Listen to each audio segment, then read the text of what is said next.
ल म चाहिँ यहाँ कौशी खेतीमा एकदम स्प्रिङ ओनियन लिन आएको छु फुलेर हेर्नु त।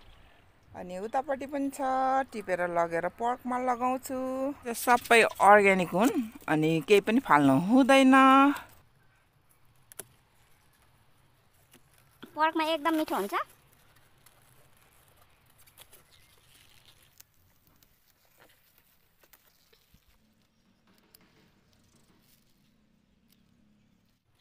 हाम्रो यता पनि छ है फुटेको बोलमा।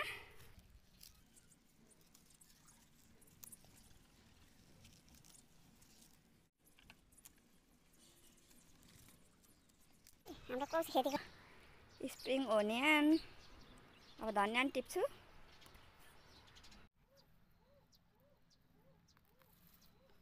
उखालेर यहाँ सिबी नै रोप्ने हो एक दुई दिनमा फेरि।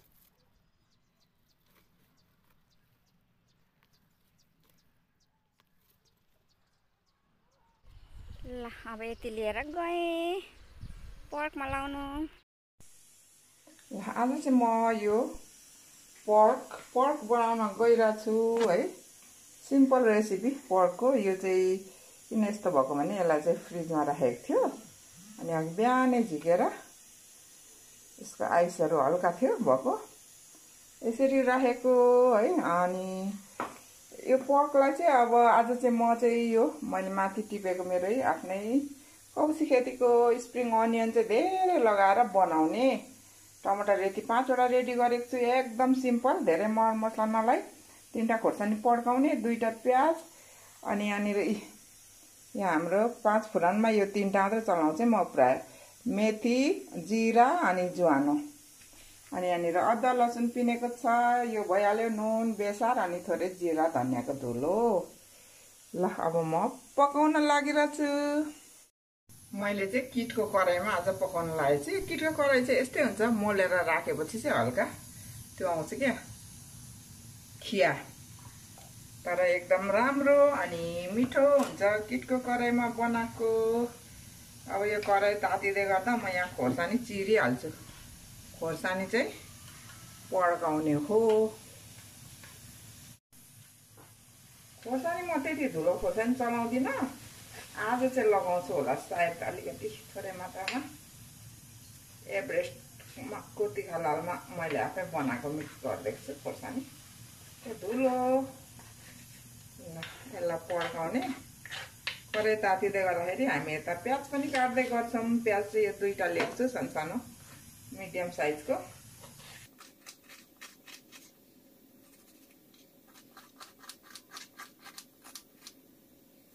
तेल थोरै लगाउँछु किनकि यो खोर्सानी र यो 5 फुरन पड्काउनको लागि मात्रै। हाम्रो सुँगुरको मासुमै छ अलिअलि बोसो, पर्कमा बोसो हुन्छ नि त। बोसो बेगरको मिठो पनि हुँदैन है। ल यति बोसो खानु पनि सकिँदैन, बोसो बेगरको मिठो पनि हुँदैन। यसलाई चाहिँ सरर यसरी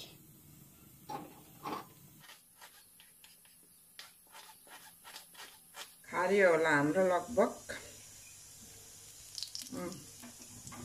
खारिनु भएछ। ल पड्काउने अब।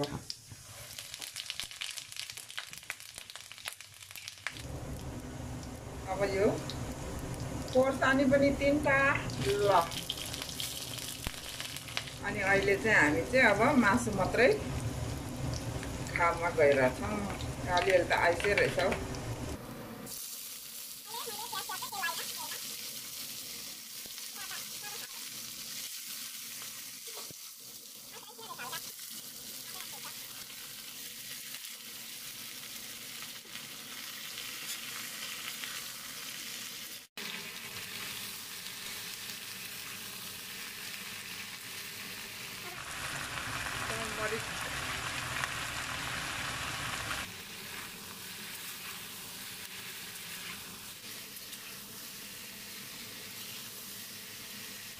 हामी मासु चाहिँ अलिक खारिएपछि मात्रै लगाउँछौँ है प्याजहरू।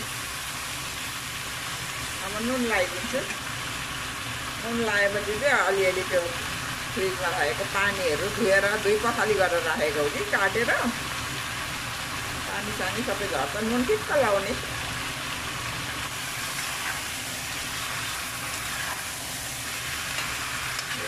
अब छोटिदिने है नुन लगाएपछि चाहिँ। अब यो हुँदै गर्दाखेरि हामी यो स्प्रिङ अनियन है टमेटोहरू काट्नेछौँ। यसलाई साह्रै मसिनो होइन, हामी अलिक ठुल्ठुलै लामै काट्छौँ।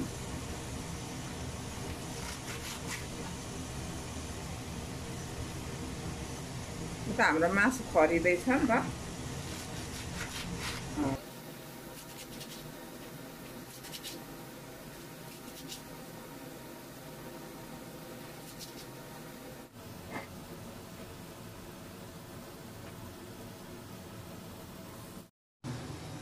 अनि यो प्याजको डन्डी छ नि, यो आलुसँग फ्राई गरेर खाँदा पनि एकदम मिठो हुन्छ हौ।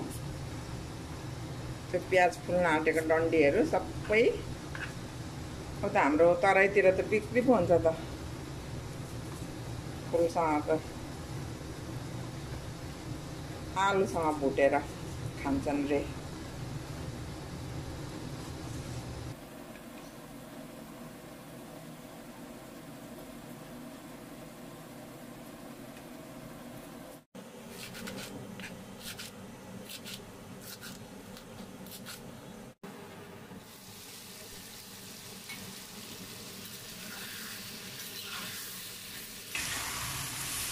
मासु खरिँदैछ। अलि मासु खरिएपछि लगाउने हो प्याज।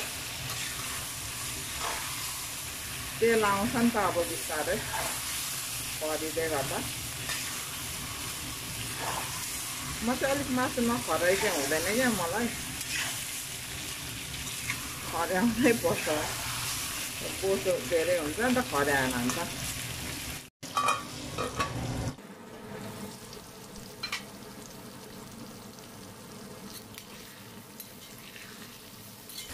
ल अब धेरै नखर्याउँ होला, यतिको तेल आयो। अब लगाइदिने प्याज। प्याज सँगसँगै भुटिन्छ नि त मासु। अहिले यो लगाइदिने। यो त छिट्टो पाक्छ कि, लास्टमा लाउने यहाँ।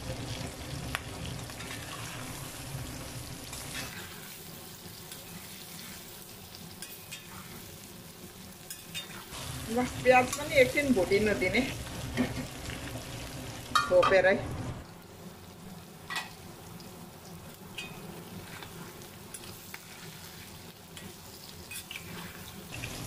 किटको कराईमा पकाएको मिठो हुन्छ कि मासुहरू, तर यो किटको कराई अलिक गरम हुन्छ नि त, त्यो भएर म त्यति चलाउँदिनँ क्या। अब यहाँ थोरै धनियाँ जिराको धुलो अनि आफै घरमा बनाएको हल्का रोस्ट गरेर। त्यो मिट मसला चाहिँ हाल्दिनँ है, नो मिट मसला। मिट मसला चाहिँ मटनहरूतिर मात्रै हो बनाउने, मासुतिर क्या, बफतिर मटनतिर। पर्क त त्यस्तै मिठो हुन्छ नि त। ल पर्कलाई धेरै मरमसला चाहिँदैन, पर्क र लोकल क्या, लोकल कुखुरालाई। अब म यहाँ अदुवा लसुन, यो अदुवा लसुन पिनेको छ, यो सबै लगाउने होइन, अलिकति मात्रै लगाउने।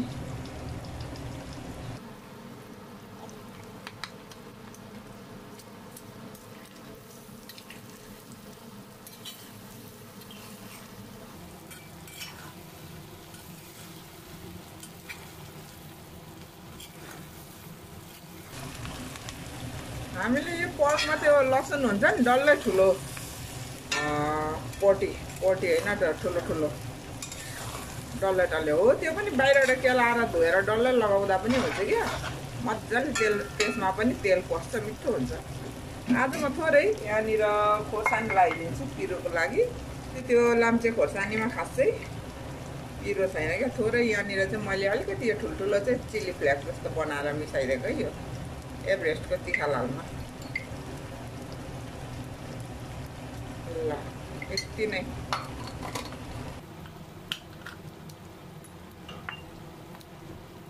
त्यसको यति नै हो। अब एकछिनमा टमाटर लगाउने, स्प्रिङ अनियन लगाउने।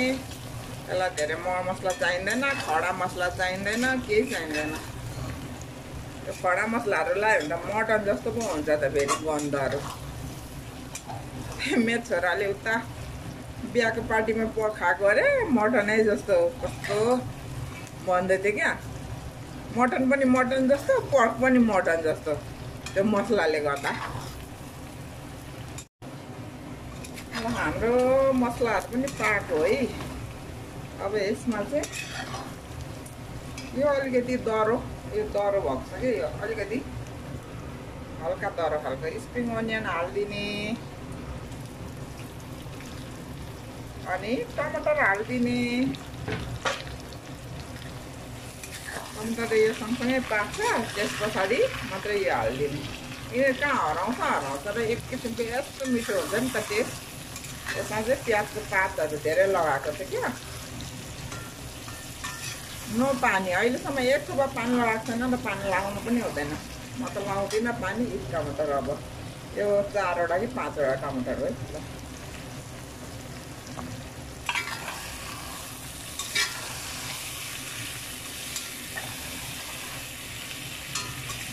ओप्ने अब यो एकछिन लपक्क भएपछि अर्को लगाउने। करिब मासु यो 70-80-90% नै पाकिसकेको छ। यसरी छोपिदिने एकछिन।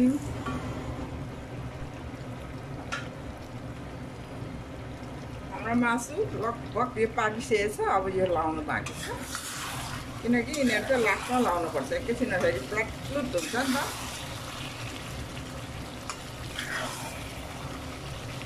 टमाटरको ग्रेभी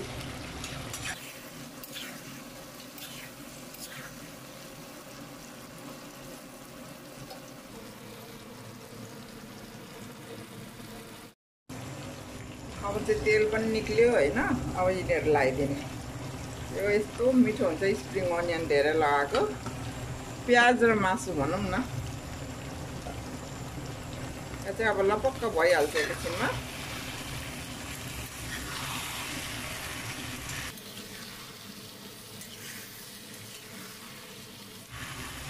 काँचो यो स्प्रिङ अनियन खानेलाई पनि आफै यसरी के रोपेर खान सकिन्छ। किन्न त बजारमा टन्नै किन्न पाउँछ स्प्रिङ अनियन, तर आफूले रोपेको सफा हुन्छ, अर्ग्यानिक। अब ल 2-3 मिनट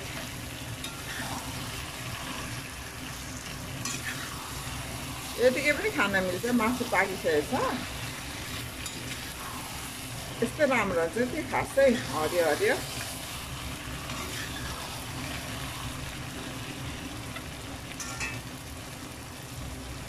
2 मिनट पकाउँछु। 2 मिनट।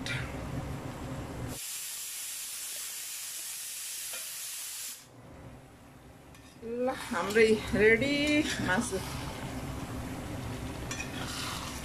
प्याज एकैछिनमा लपक्क भयो 1-2 मिनटमै।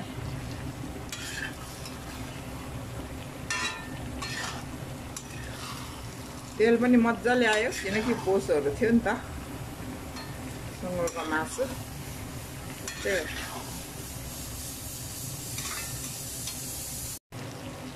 ल अब आगो मारिदिउँ है। यो थोरै धनियाँ हाम्रो एकदम अर्ग्यानिक धनियाँ एकदम थोरै लगाइदिने।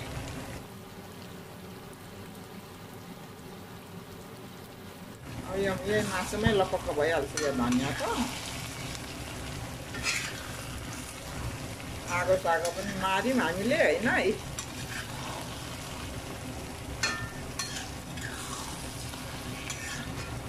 किटको कराईमा पकाएको मासु किटको कराईमा पकाउनु भन्दै हुनुहुन्थ्यो अस्ति लाइभ भाइले। हाम्रो घरका भाइले नाना फेरि यही फलामको कराई भन्दै हुनुहुन्थ्यो। आज किटको कराई है। ल हाम्रो पर्क चाहिँ एकदम रेडी भयो। यो पर्क चाहिँ खासमा चाहिँ जेसँग नि मिल्छ क्या। धनियाँ अलिकति माथिदेखि रायोको सागसँग नि मिल्छ, लौकाहरूसँग नि मिल्छ, जेसँग नि मिल्छ। एकदम मिठो हुन्छ नि त। सिन्कीसँग नि मिल्छ, मुलासँग नि मिल्छ। अझ सिन्कीसँग कस्तो मिठो हुन्छ नि, गुन्द्रुक सिन्कीसँग। ल यही है मेरो स्प्रिङ अनियन चाहिँ धेरै लगाएको चाहिँ पर्कको रेसिपी। हजुरहरूलाई के कस्तो लाग्यो मेरो रेसिपी कमेन्टमा लेख्नुहोस् अनि लाइक पनि गरिदिनुहोस् अनि मन परेमा सेयर पनि गरिदिनुहोस्। कोही नयाँ हुनुहुन्छ भने सब्सक्राइब गरिदिनुहोस्। अनि यतिन्जेलसम्म मेरो भिडियो हेरिदिनु भएकोमा हजुरहरूलाई thank you so much. By by.